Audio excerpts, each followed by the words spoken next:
Damai sejahtera saudara-saudara yang terkasih, pencinta firman Tuhan. Berjumpa kembali dengan Bible Learning with Father Joseph. Saudara-saudara, salam kebangkitan. Biarlah kita membawa semangat kebangkitan Kristus dalam hidup kita setiap hari. Sepanjang hidup kita sadari Tuhan sudah bangkit, demikian juga hidupku sudah dipulihkan, sudah dibangkitkan oleh Allah menjadi manusia baru. Tinggalkan dosa-dosa yang seringkali membelenggu hidup kita. Segala kelakuan-kelakuan kita yang busuk, yang seringkali membawa pada kekecewaan, pada kesedihan, dan juga kegagalan kita sebagai manusia beriman.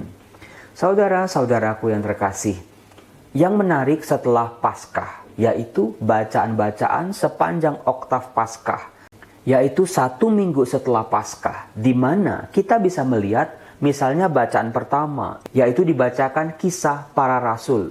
Di situ kita bisa melihat dan terkagum-kagum bagaimana karya Yesus, pewartaan Yesus tentang kerajaan Allah. Yesus yang menyembuhkan, Yesus yang berkuasa, Yesus yang membangkitkan orang mati, Yesus yang melakukan karya-karya kebaikan Allah. Ternyata sekarang setelah kebangkitan dilanjutkan oleh para murid Yesus. Para murid Yesus yang gagal, yang susah mengerti, yang tidak mudah percaya, sesudah kebangkitan berubah, pulih luar biasa. Mereka melakukan apa yang sungguh-sungguh dikehendaki oleh Allah. Itulah yang namanya kuasa kebangkitan. Kalau para murid Yesus aja bisa, berarti kita, para murid Yesus juga pasti bisa, karena kita dikuasai dan juga dimampukan oleh kuasa kebangkitan yang sama.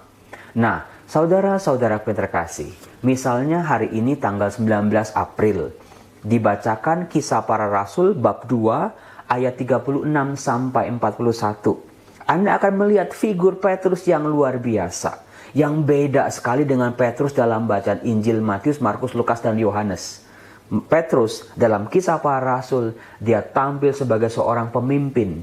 Dia ternyata mampu mengolah kegagalannya, penyangkalannya, dosa-dosanya, keterpurukannya menjadi pribadi-pribadi baru.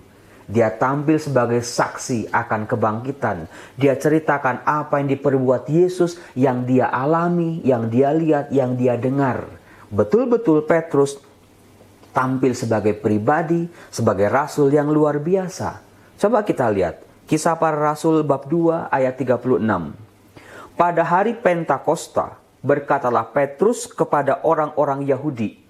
Dia berkata seperti ini, seluruh kaum Israel harus tahu dengan pasti bahwa Allah telah membuat Yesus yang kamu salibkan itu menjadi Tuhan dan Kristus.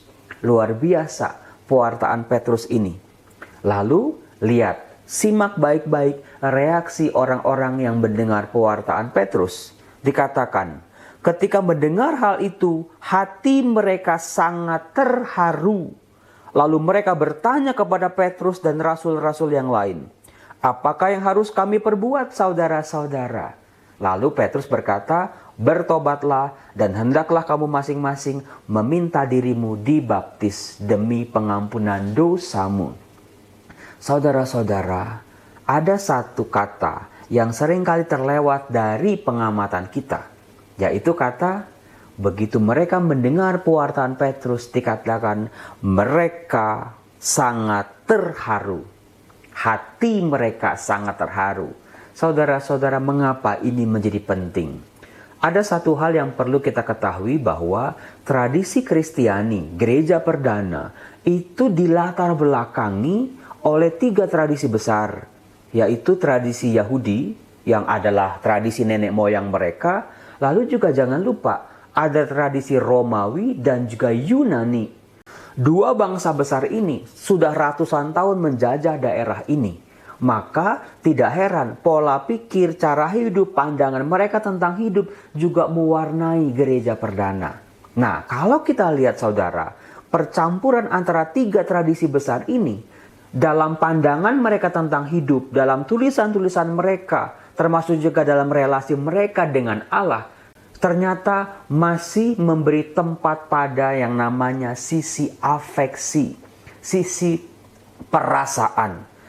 Jadi hidup manusia itu bukan melulu pikiran, otak, yang penting masuk akal, yang penting rasional. Tidak, ternyata 3 tradisi ini masih memberikan tempat pada yang namanya afeksi atau perasaan.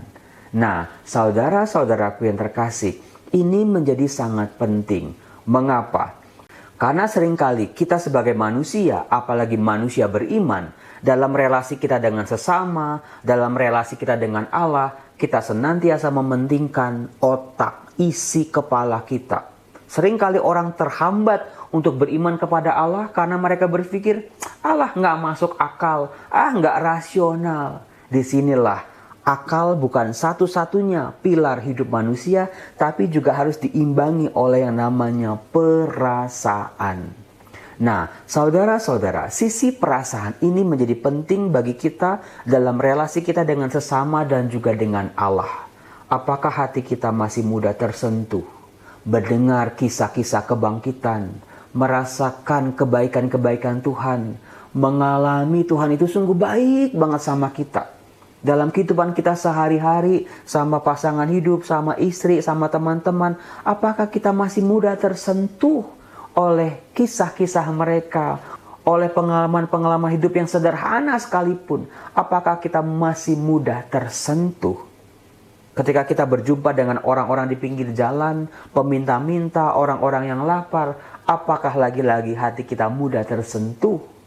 Ketika kita merasakan betapa kita ini sebetulnya bukan siapa-siapa, tapi kita dikasihi oleh Allah.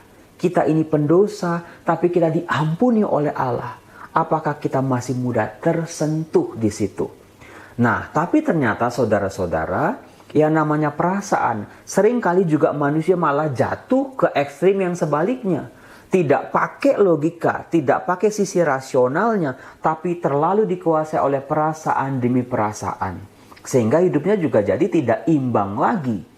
Apalagi ketika perasaan-perasaan kita sudah ada yang namanya dendam, iri hati, terluka. Waduh, itu sudah bahaya saudara-saudara. Maka seringkali orang beriman sekalipun, dalam relasinya dengan sesama, dalam relasinya dengan Allah, itu sangat amat kejam. Relasinya dingin, karena apa? Hatinya sudah mati, atau terlalu dikuasai oleh emosi dan perasaan. Nah, terus kalau udah begitu bagaimana? Belajarlah dari bacaan Injil. Bacaan Injilnya diungkap dari Yohanes bab 20 ayat 11 sampai 18. Diceritakan Maria Magdalena, pagi-pagi benar dia pergi ke makam. Dikatakan dia menangis. Silakan Anda cari kata menangis dalam kisah ini. Ternyata ada banyak. Maria menangis. Itu mengungkapkan dia sangat dikuasai oleh perasaannya. Dia hancur, dia nggak punya harapan lagi. Lihat saudara-saudaraku, seseorang yang terlalu dikuasai oleh perasaan sehingga dia tidak mampu lagi berpikir dengan jernih. Bahkan Tuhan Yesus aja dia bilang penjaga makam. Nah, di sini kita bisa menyimak baik-baik pertanyaan Yesus kepada Maria Magdalena. Yesus bertanya apa? Ibu, mengapa engkau menangis? Dengan kata-kata ini, sebetulnya Yesus mengajak Maria untuk menyadari apa perasaanmu saat ini. Yesus juga mengajak Maria untuk menguasai perasaannya.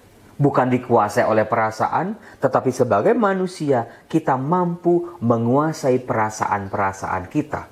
Ketika kita emosi, mau marah, kita sakit hati, kita mau maki-maki, kita mau balas dendam, kita mau segala umpatan-umpatan. Seringkali kita terlalu dikuasai oleh emosi. Disitulah pertanyaan Yesus juga menjadi relevan buat kita. Kuasai emosimu, sadari emosimu. Setiap hari bangun pagi, apa yang kamu rasakan? Are you happy? Apakah kita bahagia? Atau kita lagi sedih? Atau kita lagi kecewa? Atau kita lagi berbunga-bunga? Atau kita lagi jatuh cinta? Kita lagi senang? Sadari perasaan itu dan kuasailah perasaan itu sebagai salah satu dari sisi kehidupan kita juga. Tuhan Yesus tidak meminta Maria untuk berhenti menangis atau menyangkal kesedihannya. Tidak, tapi menguasai. Bisa mengambil jarak dari perasaan-perasaannya. Saudara-saudara, itulah kuasa kebangkitan. Semoga dengan pesan-pesan Paskah ini, hidup kita semakin dipulihkan, hidup kita semakin dimuliakan oleh Allah. Apapun yang kita lakukan dalam hidup, lakukanlah untuk kemuliaan Allah. Itulah kuncinya saudara-saudara, rahmat yang luar biasa, rahmat Paskah untuk saya dan juga untuk Anda. Tuhan Yesus, kuasailah pikiran dan perasaanku yang akhir-akhir ini tidak teratur karena masalah-masalahku. Kuasailah seluruh hidupku Tuhan. Biarlah Engkau boleh meraja dalam hidupku. Inilah hatiku Tuhan. Inilah pikiranku. Biarlah Engkau sendiri yang tinggal di dalamnya. Berkati seluruh kehidupanku. Berkati seluruh perjuanganku. Aku percaya pada kasih-Mu yang akan memulihkan kehidupanku. Tuhan Yesus, inilah persembahan hidupku kepadamu. Apa yang aku pikirkan, apa yang aku rasakan, semua aku lakukan untuk kemuliaan-Mu. Dalam nama Yesus, pulihlah hidupku. Amin.